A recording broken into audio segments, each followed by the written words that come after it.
Good afternoon, folks. You've all had a suitable nap, lunch, coffee, whatever. You're of a caffeine choice of hit to keep you awake for the afternoon. You will not need caffeine. This session is going to be so amazing. It's the best of the day. We'll find out why in a minute, but that's just me being cheeky. We're going to have the first panel session. It's my microphone, I get to do these things. Welcome to Duncan chairing the stage. This is what you get off the script. So, all the sessions are being recorded today, so you'll be able to access them by some means or other on the Future Build website. And if you need CPD points, there is a QR code on the back of the AV booth. You can sign up on there and you'll get a CPD certificate for the day again. It then leaves me with no more to do, because I'm not going to try and introduce everybody, because that would be really boring, to hand you over to Marie, who is going to talk around the session. We've got a panel session on digital transformation and exploration of the possible. Thank you, Duncan. Thank you all for joining us this afternoon. I'd actually like Duncan to come back, because he's going to join us on this panel discussion, so please do take a seat. Thank you. My name is Marie Grieve. I'm the Managing Director for Costello Palmer Communications. We're a marketing consultancy, and I actually work with Future Build, so I've curated the content for the digital stage for the 3 days, but they very kindly asked me to come and chair one of the sessions. So what we're going to talk about for the next, say, 40 minutes, and then we're going to open it to the floor for discussion, is the exploration of the possible and what that means. What that means from a collective perspective, everyone working across the supply chain, delivering, designing, procuring, constructing and operating our built assets. So before we get into that, I'm just going to introduce my panel.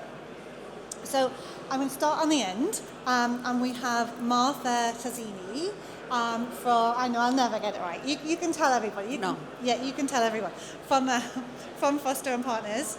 And then in the middle we have Amelia Cardamon from Turner and Townsend. And on the end we should have had Narges Salih from Microsoft. However, as you can see, this is not Narges, this is Duncan. So I'm just going to ask everyone to do a little bit of introductions to themselves before we get stuck into the questions and we grill our panel. So Martha, would you like to start? Sure. Hi, everybody. I'm Martha Tsigari. That's how it's pronounced. Yeah. It's very Greek, so very difficult for both of you. I am a senior partner at Foster & Partners. I'm the head of applied R&D there, and I'm looking forward to a very interesting discussion with Amelia and, well, Duncan now. It's okay. We'll do with you. Guess I'm next. Hello, everyone. I'm Emilia Cardamone, and I'm an associate director at Turner & Townsend. I work in the digital real estate team, specifically focusing on digital twins, smart buildings, and all those cool integrated data plus model type of things that you can imagine. Very lovely to be here today. Thanks a lot for the invite, Marie, and looking forward to our discussion.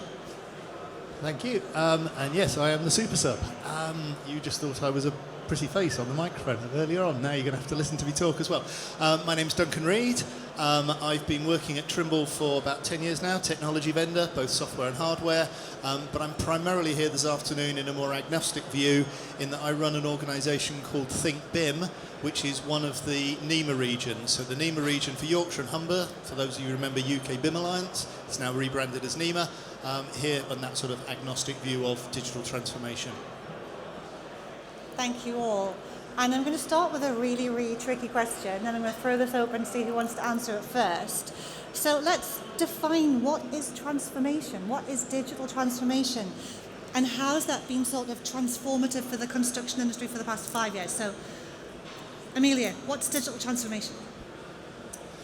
So digital transformation is the process, potentially, so how we can transform processes, procedures, and the way of working in a digital way to make things easier, faster, and more accurate.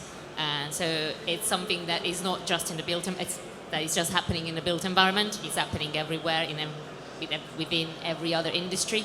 But in the built environment specifically, is applying digital to old methods of working and making things better. If I had to explain this in a simple way. I know it's more than this, but... Yeah, absolutely. Duncan, what's your take on digital transformation? So, digital transformation, I would say, is a third step. You start with digitisation. You go from filling in paper forms with ballpoint pens to filling in digital forms at the most basic point of view. Then you get to digitalisation, where you start to use tools that allow you to use that data. But the digital transformation, again, is probably where it starts to get more tricky, but the benefits are bigger, that you start actually trying to crunch different tools together. So in digitalization, you've got, hey, everything in Excel. That's better than it was on a spreadsheet. But now you're going to try and make Excel talk to the rest of your tools. And so it probably also involves a lot of behavioural change within businesses as well. That's mine. Thank you. And Martha, what would you like to add to that from a construction perspective? That digital transformation is not BIM or none of the things that everybody thinks digital transformation is. It's about bringing technologies outside the AC to completely innovate and change the way by which we're doing things. That includes things like GPU computing, distributed computing optimization, robotics, digital twins, AI and machine learning. Obviously, everybody's talking about that. A lot of interesting things in that space. Extended reality and the metaverses. All these are digital transformation that can exist in our industry and does exist, but people are still stuck in the idea that doing things in CAD is transformative. So I would like to dissuade everybody from this notion. So when we talk about technology and transformation, are we really talking about data? Is data the key word? Does data really drive that transformative process? Does it all start with the data? Data is an undercurrent across that process, but it all starts with people. So unless we make a decision, bottom up and top down, to change, data data exists everywhere. The amount of data produced from the AEC industry today is inordinate, and not just in terms of design and construction, but also operation. It's completely unstructured. It's all over the place. None of the machine learning operations that we're doing can be relied on them because all the data we have is shared, and nobody really kind of properly acknowledges that. So is it important? Is actually the key. But more than that, what is going to really drive us using that data in appropriate ways is people deciding to change the way they work, and that's the most difficult proposition. Okay, so how do we do that, Amelia? How do we give that transformative effect to the people before we even look at the data? Well, for me, I think the key thing is to upskill the people in all different ways, to let them move away from their typical way of thinking and working, and to look at different aspects of things. And completely agree with Marta. Data is actually the key, but if we don't have the right data structured in the right way, then most of the data that we see in the built environment, pass me the word, could be useless. Basically, because they could be there in a corner and no one can use them, and they won't give benefit to anyone. So we have a role to play to look at those data and make them more effective in order to unlock a better digital transformation, as we were saying earlier. But yeah, people are the key. So Duncan, expand on that a little bit for me in terms of how we collate that data and what role the people play in it. I think just listening to what the other two speakers have said, I think for me, yes, people are absolutely critical, but then in terms of having that first conversation of what data do you use, what do you create, and what do you need, and accept that they may not know what they need, and you may need to take them on a soft journey through that process to understand it. Years ago, in the dim and dark days of BIM, and people were saying, oh, I need a BIM strategy. Well, I tell you what, go away for 12 months and look at the data in your business, and then we'll come back and work out what we think is the best to do with that data. So don't rush to the next shiny thing, don't rush to the next amazing gimmick, but look at what your business does, what your people in your business do, and how can you make their business day-to-day easier by leveraging the data they probably already have before you worry about creating even more. So when we're thinking in that perspective, is every kind of interaction with data a positive one, or do we have lots of negative connotations that we want to bring forward? What's the best way to look at it in terms of what we've been doing for the last, say, 5 years? Has everything worked? Has everything been a positive impact? Ooh, that's a good question. I'm here to make you square. Yeah, no, absolutely. No, I've got an answer, don't worry. I'm just thinking how to frame it. Yes, again, because human nature is very good at pushing against technology or machines, or we know better than the algorithm or whatever that it might be. So I think you've got to work it in a partnership to make it sort of symbiotically positive, because humans are also very good at running away and doing their own things, or they'll download the data and take it off who knows where, do something they think is clever with it, and then bring it back, and you've no idea what's happened. So yes, I think it all has business risk associated with it before we even get into the whole cybersecurity piece. But again, it's part of that engagement with people of what are their real problems and how can we help them, as well as what are the business problems that they need to support the business in solving. So how do we put our trust in the technology then? Because obviously there's risks involved, so either Martha or Amelia, what risk factor do we have to consider for this? I'll let Marta explain about the risk potentially. No, I'm joking. But I think the biggest thing to look at, not just the risk. The risk is there. We know it's something that people will have to consider. And it's something that is always very high on the agenda. But whenever thinking about technology or digital or however we want to call it, something new to come and affect the business in a different way, I think the key thing is what is that helping me to do and to achieve. So technology needs to be seen as an enabler rather than a risk or a cost to the business. So that's where we see kind of, when we put that at ease and at peace with the risks and everything, that's how you can really start the journey into the transformation piece. Well, I think the biggest risk is to not do anything at all, right? Which is what most people are doing, because we are, as human beings, we are very easily staying in our comfort zone, and nobody wants to push outside because people know what they know. And going outside, that makes them very insecure in terms of managing, in terms of like how people grow in a company and all that. So there is the biggest risk of not doing anything. Then when people start doing things, the problem is that they don't really understand strategically what their business case for technology is. And that goes back to the data and everything else. Yes, there is a lot of data. Nobody questions the amount of data that is out there, but effectively, the way that we organize our data is appalling, which means that you cannot really use it in any possible way. Then when it comes to technology, look into machine learning, for example. We've been doing machine learning in our office since 2017, with every single thing being a business case that facilitates in terms of automation and augmentation of creativity. Most people, as machine learning, get whatever is Midjourney, whatever is ChatGPT. And this is not going to help you necessarily in your business. This is going to write you outside the equation if you don't do it the right way. And that is because people see the shiny thing, they don't understand what it's doing exactly, they don't understand how it's trained or how it can be used, and therefore they just want to use it for the sake of using it, which is problematic. So the first thing that you need to do in order to avoid any risk is to be able to sit back and understand what is the possibility of technology here, what do I need it to do for me, what are the things that I'm currently lacking, what can I do better, what can I do faster, how can I facilitate my processes, how can I expedite my pipelines. And based on that, start building on the types of technologies that you know you can adhere to, depending on the size of the company, the talent that you have, the talent that you need to get in order to reach a certain stage. And I think there is no plan. People think that these things can grow naturally and organically, and that's simply nonsense. There needs to be a plan, there needs to be a strategy. So the biggest risk is that on one hand, we don't understand the technology that is out there and what's available. The other risk is that we don't have a plan, a strategy, and a vision of what we can do with it. I think that's a really important point. You need to define the problem that you're trying to solve so that you can then decide, has the technology passed or failed in solving that problem.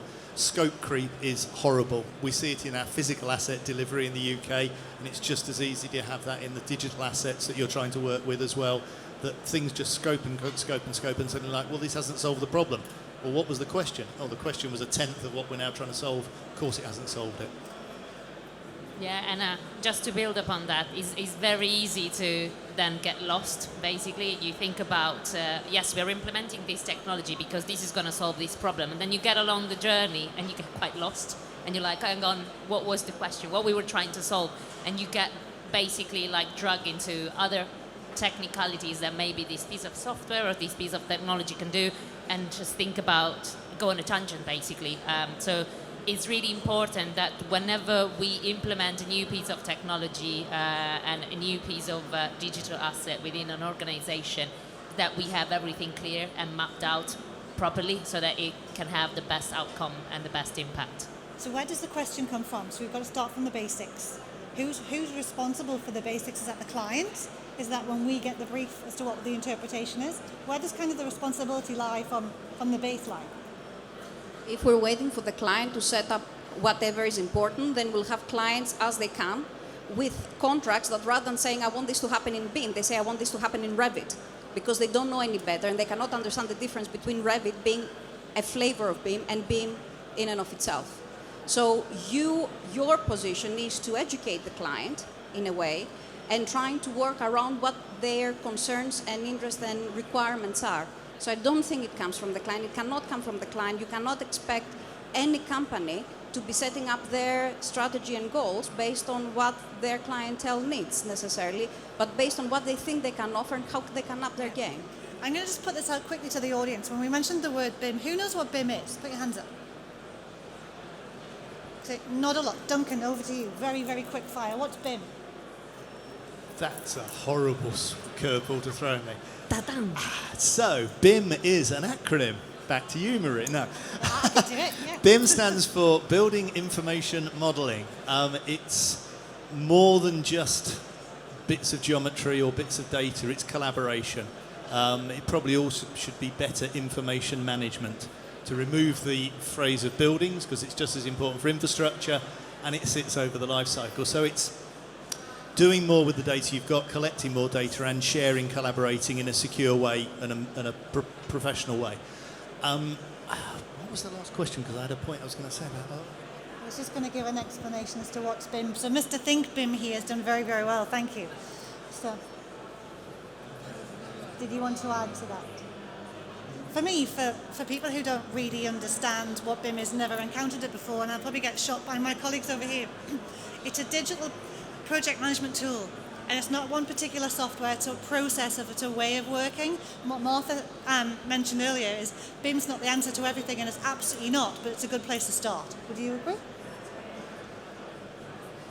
If we consider BIM information management, absolutely yes. Yeah.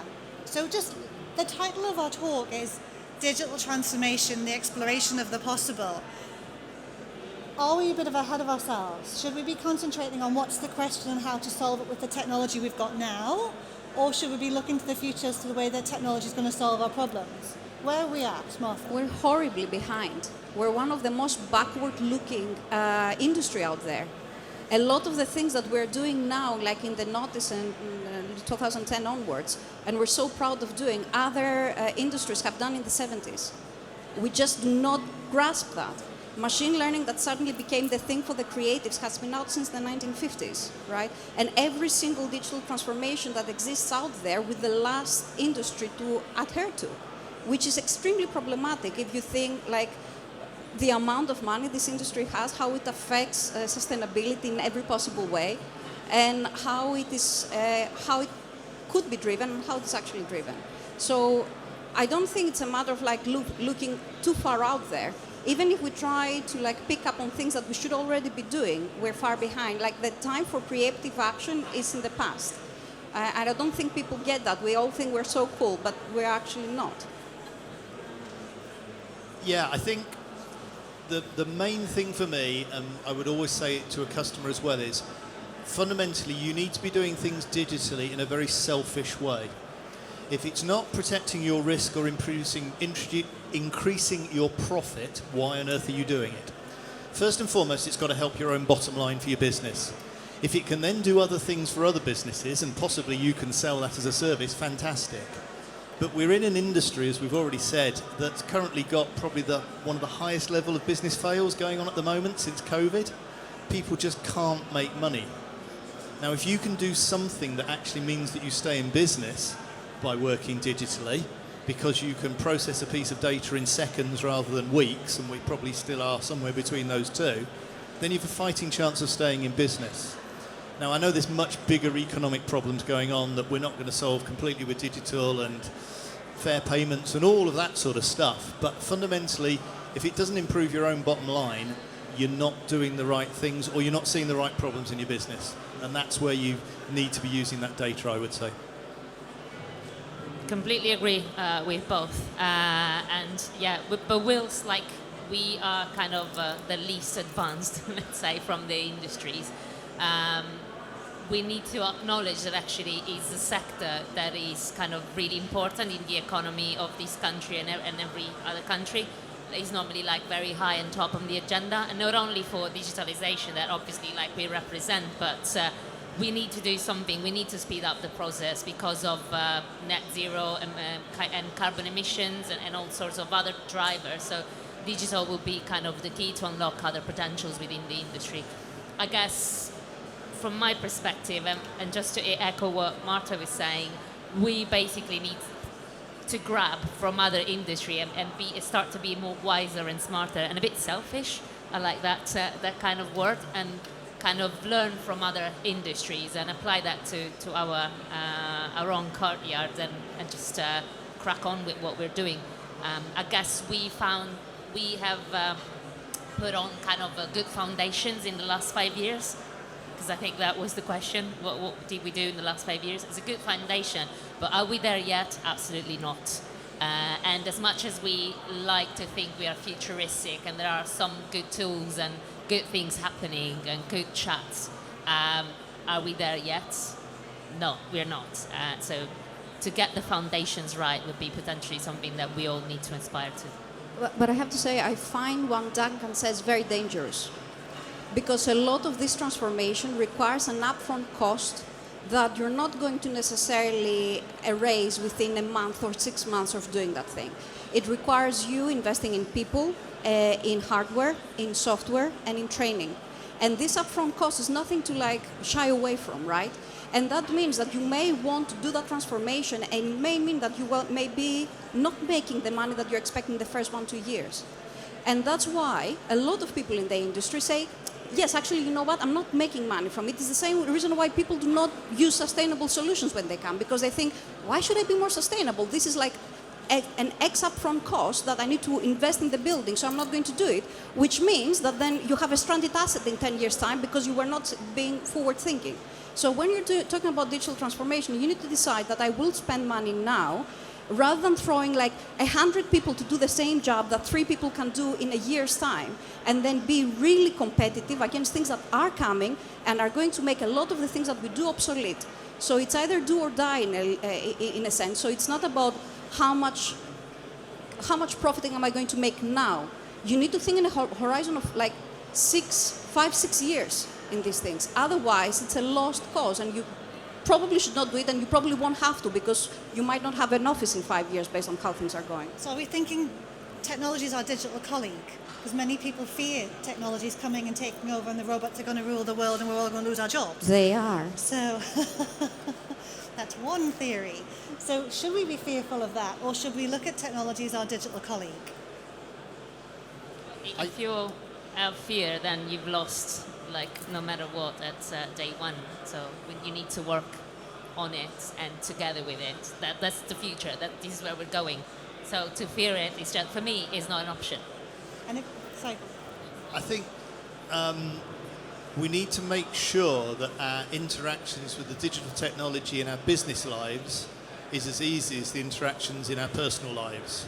Because while we shy away from using technology, we then go home and we use Netflix, we go on our phone and we use our digital banking, we do spread betting on William Hill, we're going shopping on Etsy, all of those things, and we just do it. And we never question it because it gives us a benefit.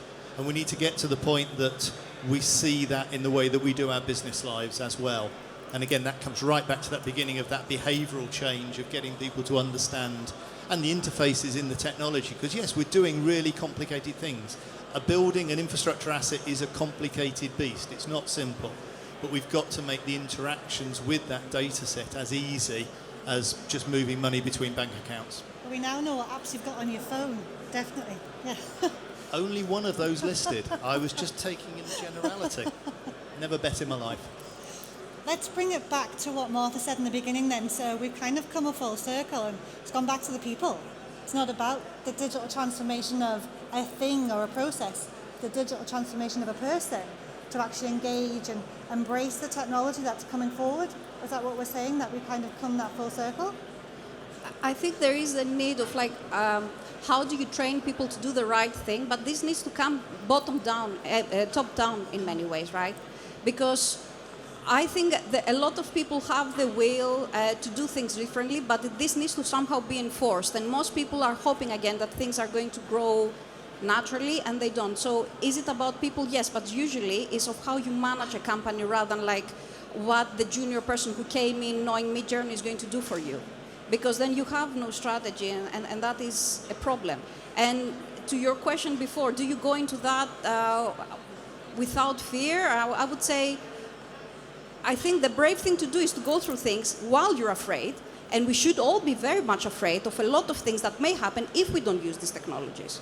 And that also you should be scared, because the fact that you're going to spend all this money to potentially have a digital transformation in your company doesn't necessarily going to make your company a success. And that is the bottom line. Because you might do things wrong, you might have the wrong strategy, you might have the wrong people, or you might have the wrong data management. And all this will lead to failure. And there is a lot of failure down that road. So yes, you should be very much afraid. But that doesn't mean that you should not do it, because you should be more fearful of what will happen if you don't. I echo what Marta is saying. Is very much a leadership exercise. I was talking at a conference last week, funny enough, and it was more focusing on the real estate sector. And I just got shown a statistic that I thought was mind-blowing. By 2025, all the 5 generations are going to be in the workforce at the same time. So whilst this thing could be like, well, yeah, of course, like, you know, you've got from Gen Z to millennials and up until the boomers there, is not going to impact anything. And actually that is something real, and it's going to impact every business. And digitalization might be easy for some people, might be hard for other people. So you need to make sure that you've got a strategy in place that allows all the people to come on board and get along the journey, and train them as much as you can to work collaborative with those pieces of technology that we are willing to invest on and to work on. I think, did you want to come in there? I think I'd like to look at maybe some examples of how, it's all right, I'll come back to you, how we're putting this into practice. And we're in Future Build, and one of the key focuses of Future Build is sustainability. So if we take that technology and that digital transformation, how is it helping us build cleaner, greener, quicker, safer? What's it doing from a sustainable perspective? What can we look at? I mean, I will give you a very straightforward, easy example, right? Every time we're doing anything sustainability-wise, it requires performance-driven design applications to be part of the pipeline, which means that you need to run quite a lot of different analysis, and based on that analysis, drive your design. And most of the times, what happened in the past was that you would do something, you would need to export that model for somebody else to use. That other person would have to use it in a different format, so import it, clean it up, run the analysis, come back to you. By the time that cycle closed and you had the results back, like a week or 2 have passed, at which point the design moved on. So there is no way that you're actually having any benefit for that process. Right now, using GPU computing, we can do real-time analytics as we design. So you get a result in terms of daylight, sunlight, thermal, whatever, as you design the building. You click a button, you get how well does this perform. So you can try doing it bottom-up in real time and help people create intuition, which means you're training people as they're doing it to be better, not have like necessarily 20 years of experience to create an intuition. But you can do it also top-down by using optimization. Again, using distributed computing, run a few tens of thousands of options, even on a city scale, that's what we do. And then get a pseudo-optimal solution space of 100 options that are all optimized against different criteria. You look at the Pareto front, you realize, okay, this is kind of compromising this whole criteria. More sustainable solution, then let's move from there. And that's just a tiny, tiny bit of what you can do with technology today to help you be more sustainable. This is not science fiction. This is what we do today and what anybody could do today. Yeah. Oh. Yeah. Wow. God, we're joined up. We're going through the stages. Yeah. Yes. So I think what springs to mind to me is an example in infrastructure. So rather than just keep going, hey, buildings, we're brilliant at BIM, that actually the infrastructure sector can do it as well. So if you look at what National Highways have got as one of their key targets at the moment, it's a digital transformation program that includes something called Design for Machines. What's Design for Machines? It's actually getting the subcontractors who operate the machines to talk to the designers, perish the thought, to actually say what data you need to operate a machine. Now, you might think it's just an operator that operates a machine. I'll come back to that. But if you can get a model in whatever format you want, there are some really good ones, but I'm being agnostic, so you'll just have to remember which ones they are, that has been prepared by a structural engineer, a civil engineer who understands what the operator needs, you can then push that data straight down to the machine, literally, through the cloud. That means that operator in real time now knows the data that he needs. He can plug that into the tablet on his machine, which will control the blade with a GPU, with a satellite connection, all the rest of it. So long as they're driving backwards and forwards, the blade will move to whatever it needs to be on a bulldozer. If it's an excavator bucket, it will control the depth of the bucket and all the rest of it to dig the hole in the right place. What are the benefits there? You've now not had to have somebody prepare all that data in the right format in the contracting organisation because the designer didn't know or wasn't procured to produce that data in the right format, but they also don't have to drive to site 4, 6, 8, 10 hours, whatever that might be, drive around all the machines at risk of falling off the machine, getting run over by the machine, because machine drivers aren't always the best at spotting what's around them. But that's all happened in the cloud, and then this contractor has got a dashboard that says, oh look, all my machines are green. Brilliant, they're all on design. Oh, this machine's on orange. I'll ring him up on his mobile phone. Your design's not up to date. All right, okay, stop the machine, update the design, you're on green, done.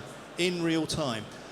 You've got sustainability benefits in terms of carbon there with driving around sites. You've got health and safety benefits of people not falling off machines, getting injured by machines, because health and safety is vitally important in all of this as well. Some real benefits of just actually getting the people who operate the machines to talk to the designer to say, if you could give me the data in this format, split into this layers, I can use it far more easily. So it saves time, adds to improvements in efficiencies all around. End of pitch. So we've covered design, we've covered construction, I can cover operation basically. We've done it in purpose. So the earlier we can inform the carbon reduction, the better, and that's not because standards like PAS 2080 are telling me that, but in general, that's the way it is. Like if you can specify it early days, that is going to make our life easier.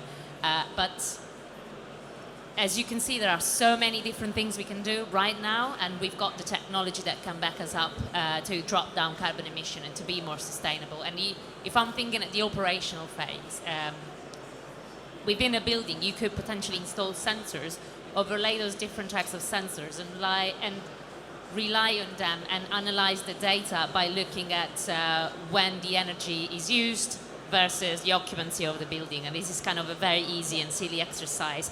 But by doing that, you are already able to drop down carbon emissions significantly by dropping down the energy consumption and the water consumption and all the utilities that comes with it, or like make informed decision of, for example, shutting down an office floor rather than, or a part of the office, or like tell your employees just don't come because we've seen that just 10 people are coming, and so it's not efficient for us to run the building just for 10 people, and actually we also save on carbon. And so there are so many different things happening from a design point of view, from a construction point of view, from an operational point of view, that are already enabling the built environment to use digital as an enabler to get to a more sustainable world. It's just, you need to be curious and savvy to have a look at those things. Do you think there's the demand from the client for that? Do you think that's been driven by the client, or do you think that's been driven by the service area? Well, clients know they have to, basically. That's what I see from a consultancy point of view. So we're I know, but they know they have to do it, but they don't know how. Yeah. I think it depends on whether the client has that asset long-term or not. And a client who wants to have a long-term asset doesn't want the asset to get stranded. So they will try to put upfront, to cost it upfront in a way so that they can allow for certain things to ensure the longevity of the building. And actually more and more, a lot of the facilities manager come and say, let's put not a BMS anymore, let's just have a digital twin of this building and then go into a send-in building like in 5 years' time to make sure that the building self-regulates and all that. So I think there is a lot of appetite. There is also a lot of funding now through green finance, through banks, that pushes a lot of people to do this as well. And there are a lot of requirements for ESG benchmarking that may also come through the government. So a lot of these things give a nudge to the clients to do the right thing. But the client who wants to create something that then they want to like sell in 1 to 2 years' time, I don't think they care so much. Yeah, I think that's a really good point.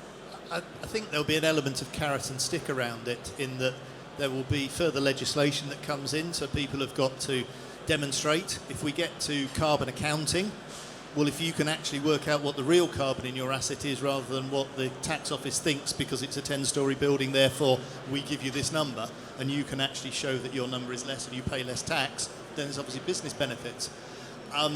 Who knows what the next thing we're going to be asked to actually account for. If carbon's been salted, we might also start worrying about water. We have water stress across the country. If suddenly embedded water is the next one, how do we do that? Start collecting the data now. Again, you can prove what you've really got and make interventions to improve on that rather than actually being picked off in something very generic. So I think the market, in the way that we've seen sustainability has driven developers to go, actually, rental space is better with a higher BREEAM rating or something, or other sustainability codes. Eventually that digital shadow or digital twin, whatever we're calling it, again, starts to become that added value which keeps the rates high for developers. So they'll start to demand it rather than the legislation enforce it.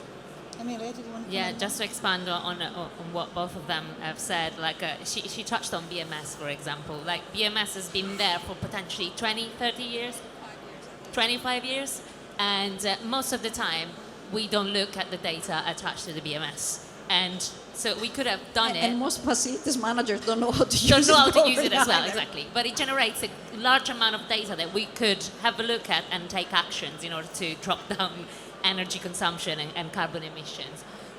But I guess to touch on what Duncan was saying, like definitely we need a push from above, and so that people will be more willing to take steps towards sustainability and use maybe technology on that. But then as a person, I'm like, do we have to wait for it? Why are we not?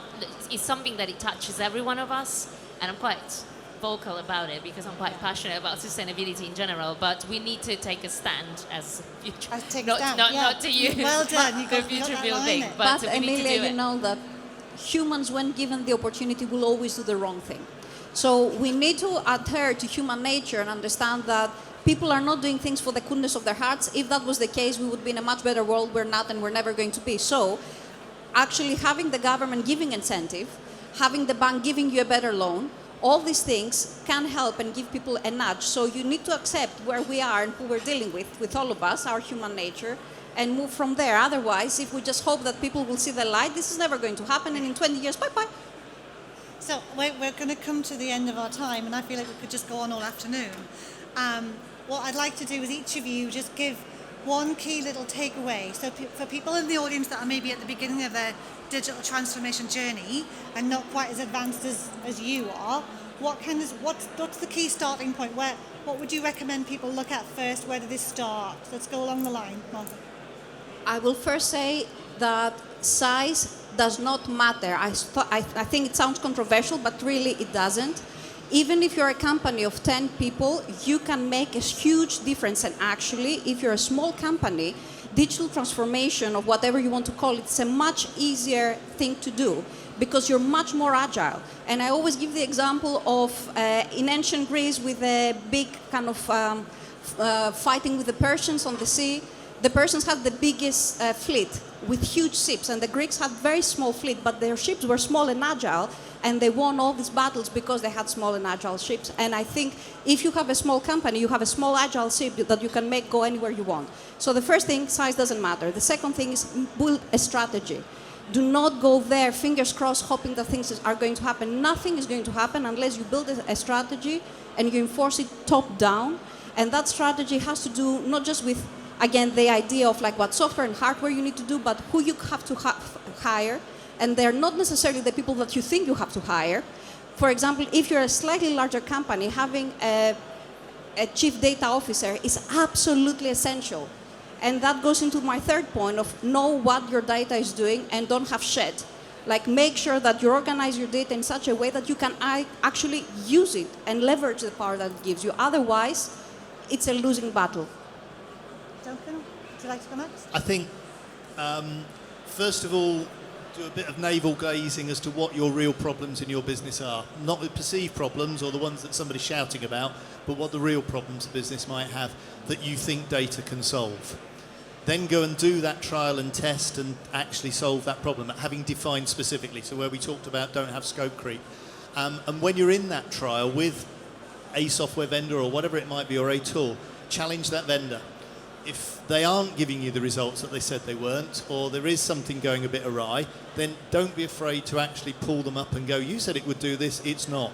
Why isn't it doing it? And then if necessary, jumping a bit onto another analogy, jump ship. But I think you need to be clear what it is you want to do, go Only and if you're do it. Persian. Yeah. We'll jump from Persia to Greek. We're moving forward. Anyway. So yeah, you're putting me off slightly, but there we are. Pick your problem, define it, and then try and go and solve it, and then decide did it work or not. And fail fast, that horrible phrase, and start again if you need to. So now Emilia has to have a naval analogy as well. Emilia, up to you. So I need to talk about romance then, Tenching. I won't do that. Let's stop this now. We've only got 3 minutes left, and I want to take some questions. Yeah. So, I mean, I don't have that much to add on what they both said, but it's all about strategizing it. So we need to be clear on what we're trying to achieve. Digital is definitely an enabler, but it needs to be used wise. Really like what Duncan said, after you frame it and you have the leadership behind it and you've got the strategy, start small and start to implement it, trial it and go on for it, and maybe don't take it away and put that aside because it didn't work. So let's not worry about it. It's still an investment, so let's work on. And bring the people on the journey with you. I think that's the most important bit, because if the leadership is saying A and the people are going to Z direction, that the change is never going to happen. As simple as that. Absolutely, thank you. I think, first of all, I'd like to say thank you to our amazing panel.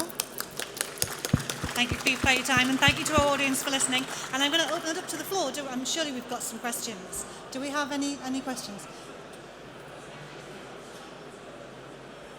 Are you back into your chair? Wow.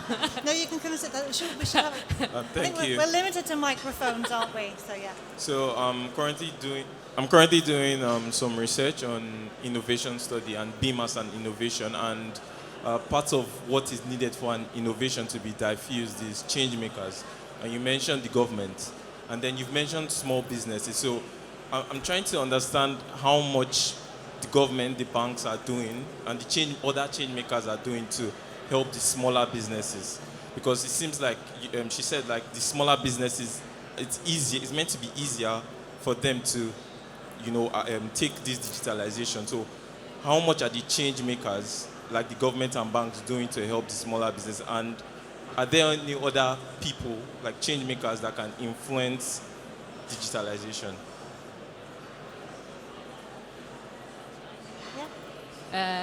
Well, it's a bit of a tricky question, and I appreciate that. So there's a lot that is happening behind the background, and the government is trying to push different paper and different kind of funds and so on. There are like initiatives that can push those smaller businesses more towards like working more at a bigger scale. But I guess our point was more towards like don't wait for the government to push these on you, and if you're a small business, you don't think that because you're a small, correct me if I'm wrong, but don't think that because you're a small organization you can't make a change. You can actually do the best to impact the built environment, and it's actually easier to make an impact because you're smaller and more agile compared to a bigger organization. But there is a lot happening. We know we need to move towards those goals, and so in terms of grants and funds, I'm not the right person to advise on that, but I've seen some good stuff happening. Thank you, Emilia. Do we have any more I think questions? the easy answer to that is you go to that stand over there that says Innovate UK. Fantastic resource, puts groups together of different organisations to try and solve problems. So you get small organisations that can step up and work with that government funding to actually solve specific big problems. Right, you were next, you had a question. Thank you. You talked about some of the things that are holding us back and how the building industry has often been behind other sectors. Sometimes I've observed that the technology gets procured so far down the value chain that by the time it's getting procured, it's almost an afterthought. It's something that has to be installed, and a BMS can fall in that category, that it's the mechanical contractor who works for the D&C contractor, who works for whoever it is, eventually procures a BMS and doesn't really care about the BMS. Do we need to see procurement strategies where the technology that's going to help with this transformation becomes owner procured instead of happening so far down the value chain it doesn't get the attention it deserves?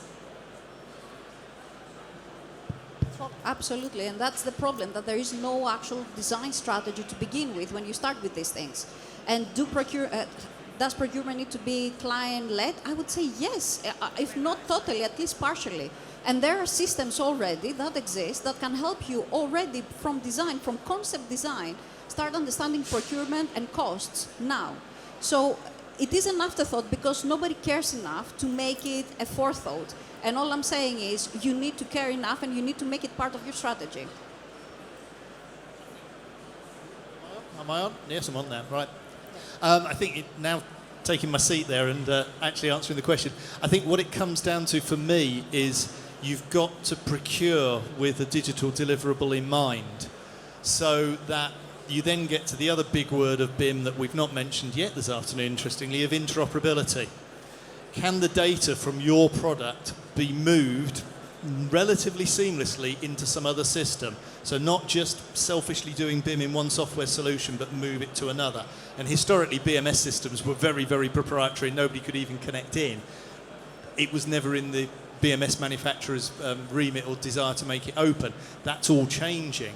And so you need to somehow know to ask those questions of, can I get the data out? Can I get all the data out? Or this is the list of 120 data points that I want, and I want them at a 5-minute increment.